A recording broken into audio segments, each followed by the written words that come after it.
Tentunya pendaftaran merek ini atau perolehan merek ini didapatkan dalam proses ketika mereka sudah berumah tangga. Salah ya. Artinya itu bisa bisa menjadi harta bersama tentunya. Kecuali merek Leslar itu didaftarkan oleh salah satu orang tersebut gitu ya, salah satu di antara mereka itu sebelum menikah. Nah, itu bisa jadi dia milik dia pribadi.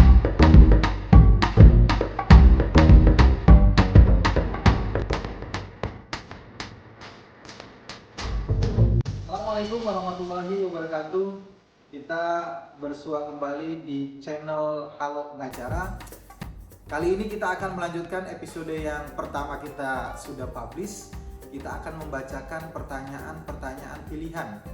Ya, pertanyaan-pertanyaan pilihan yang masuk melalui aplikasi Halo Pengacara.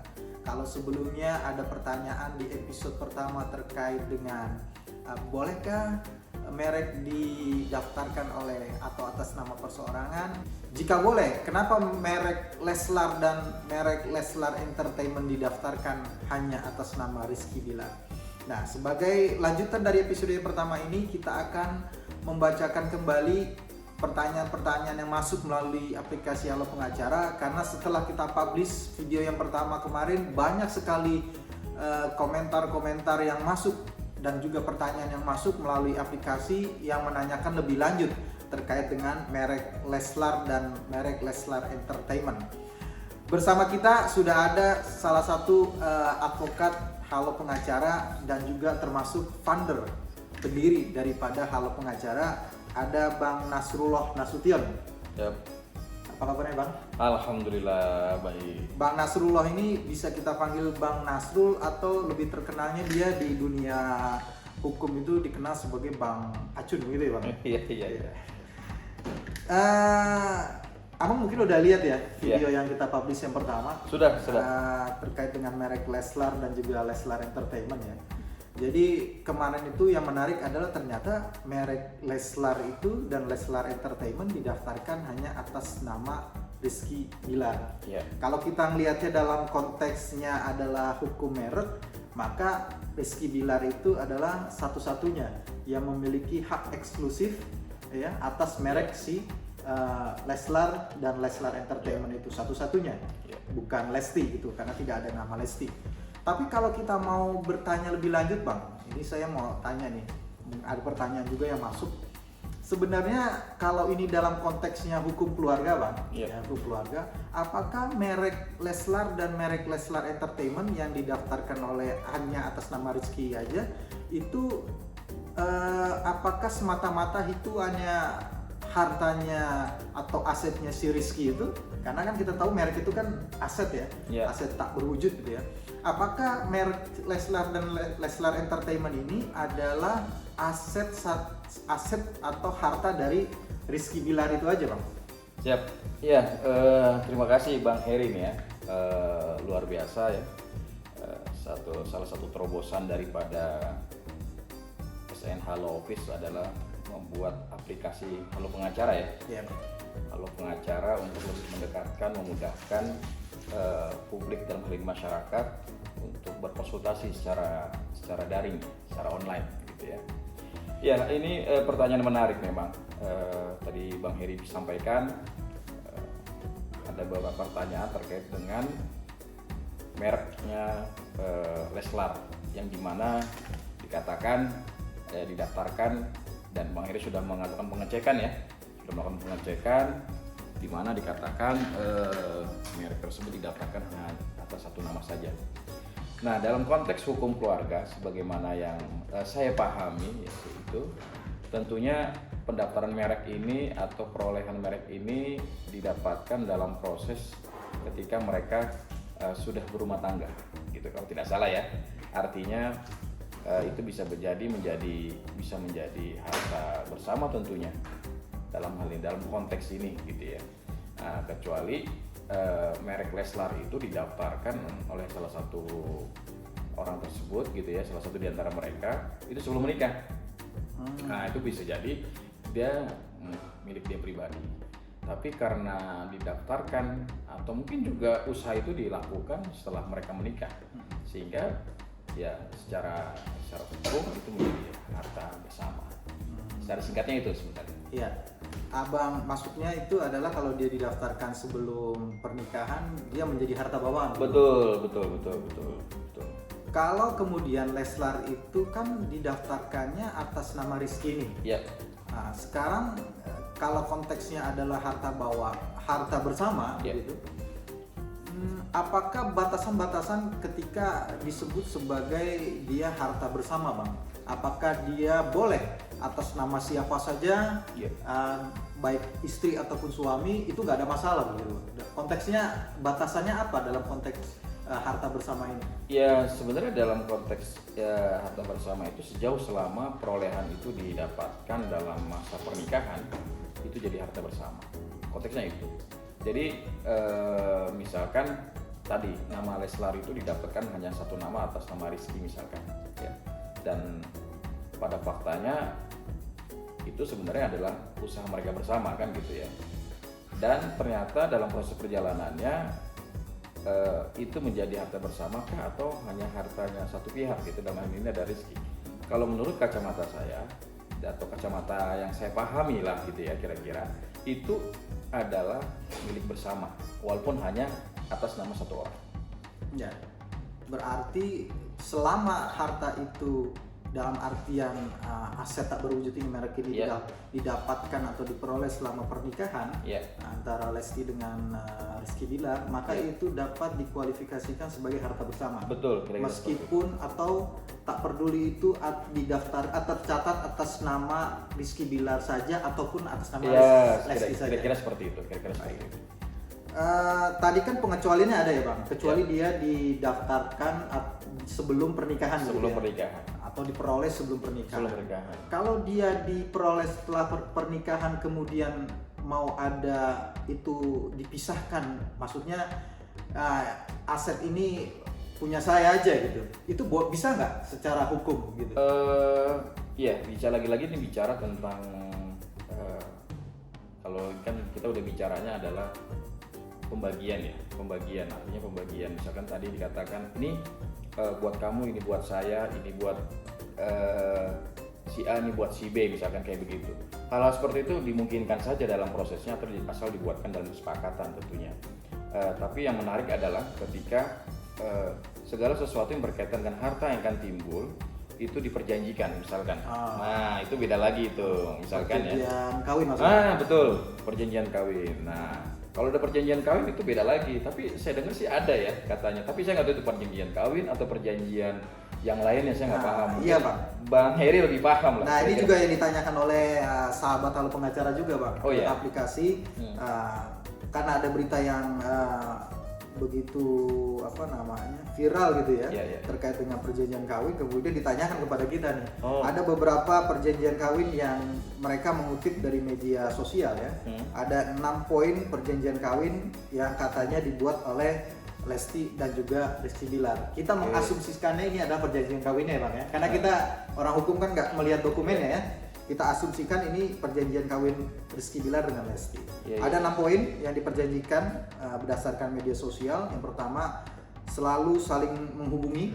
Kedua, merayakan hari jadi setiap bulan yang disertai pemberian bunga. Yang ketiga, masing-masing harus punya waktu untuk pasangan.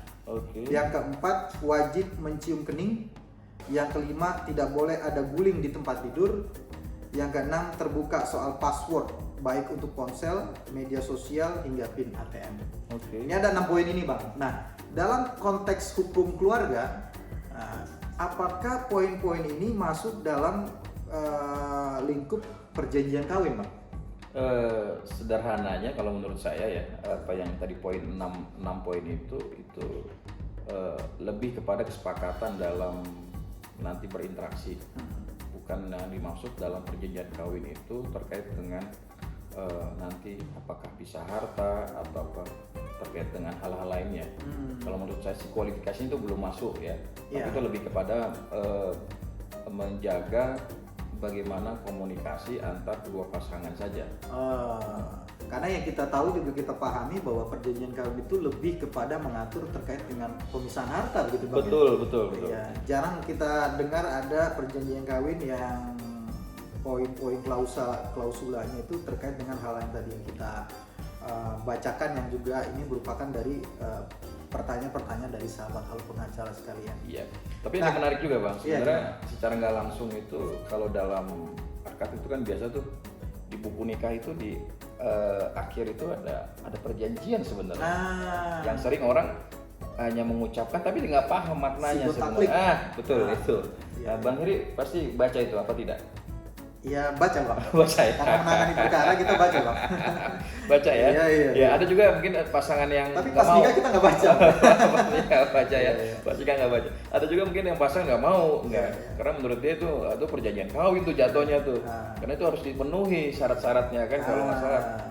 Apa namanya taklik Sigot taklik ya. sigot taklik kalau tidak salah seperti itu. Nah itu ada berapa. Jadi sebenarnya kalau dipahami itu harus dipenuhi gitu. Iya. Kira-kira begitu. Oke bang, terus kalau kita mau tadi ada perjanjian kawin itu, apakah dia harus dibuat di awal atau setelah pernikahan itu bisa bang? Ada dua pendapat kalau yang saya pahami ya. Ada yang dibuat itu di awal sebelum pernikahan, ada dalam ketika sudah menikah dibuatkan kesepakatan. Nah gitu. Nah itu dimungkinkan dilakukan pasca apa bang? Putusan Mahkamah Konstitusi.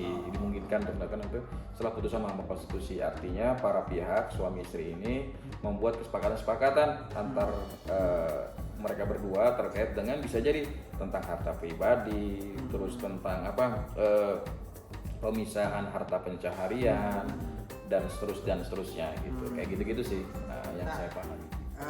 Ini bang, ada pertanyaan lanjutan sebenarnya.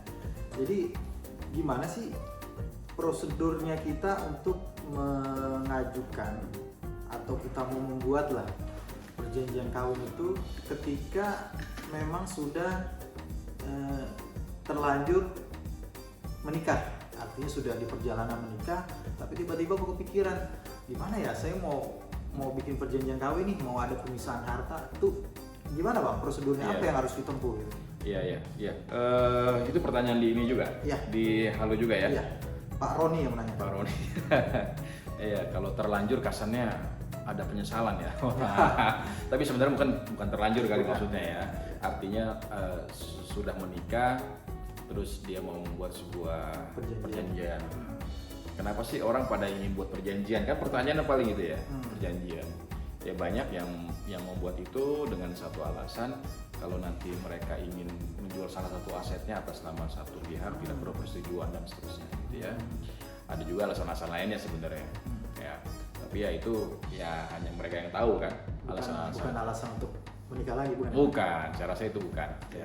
Jadi gini, prosedurnya itu sebelum adanya putusan itu kan lewat mekanisme pengadilan ya. Mekanisme pengadilan. Setelah ada putusan Mahkamah Konstitusi, saya coba lihat kalau tidak salah itu nomor 69 tahun 2015, itu dimungkinkan dibuat melalui akta notaris gitu ya. Walaupun sudah menikah gitu ya? Walaupun sudah menikah memungkinkan itu. Artinya karena ketentuan sebelumnya kan perjanjian kawin dibuat sebelum menikah ya? Sebelum menikah. Nah, setelah ada putusan Mahkamah Konstitusi ini tadi dengan alasan mungkin ya ketika orang baru nikah kan nggak ada pikiran macam-macam lah biasa gitu. Terus setelah itu baru dia berpikir oh ya kita butuh nih kayaknya perjanjian kawin gini gitu, biasa kayak gitu. Nah itu dimungkinkan dengan akta notaris. Nah setelah itu dilegalisir, terus didaftarkan. Didaftarkan ya, ada punya kemana bang daftar ini? Didaftarkan kalau saya tidak salah berdasarkan ketentuan ini di Pegawai Pencatatan Nikah. KUA ya berarti? KUA berarti ya. Berarti KUA setempat ya yang menerbitkan buku nikahnya ya bang? Nikah dicatatkan seperti itu. Nah, kalau selain dengan mekanisme dengan pembuatan akta notaril gitu, dengan akta notaris, perjanjian pemisahan harta itu, apakah dimungkinkan dengan mekanisme yang lain untuk pemisahan harta? Ya dengan penetapan ya. Penetapan pengadilan. Oh itu bisa ya? Bisa dimungkinkan. Kita juga pernah kan kalau nggak salah. Kita pernah juga dulu. Oh iya kita pernah ya. Itu ada orang asing kalau tidak salah ya. Dengan Indonesia ya. Indonesia. Kebetulan mereka tinggal di luar Jakarta kalau tidak salah waktu itu ya.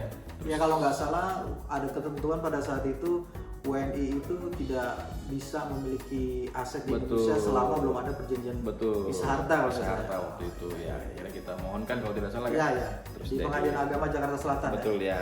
Didatangkan suami istrinya ditanya, kamu kenapa mau kasih perjanjian kawin ini?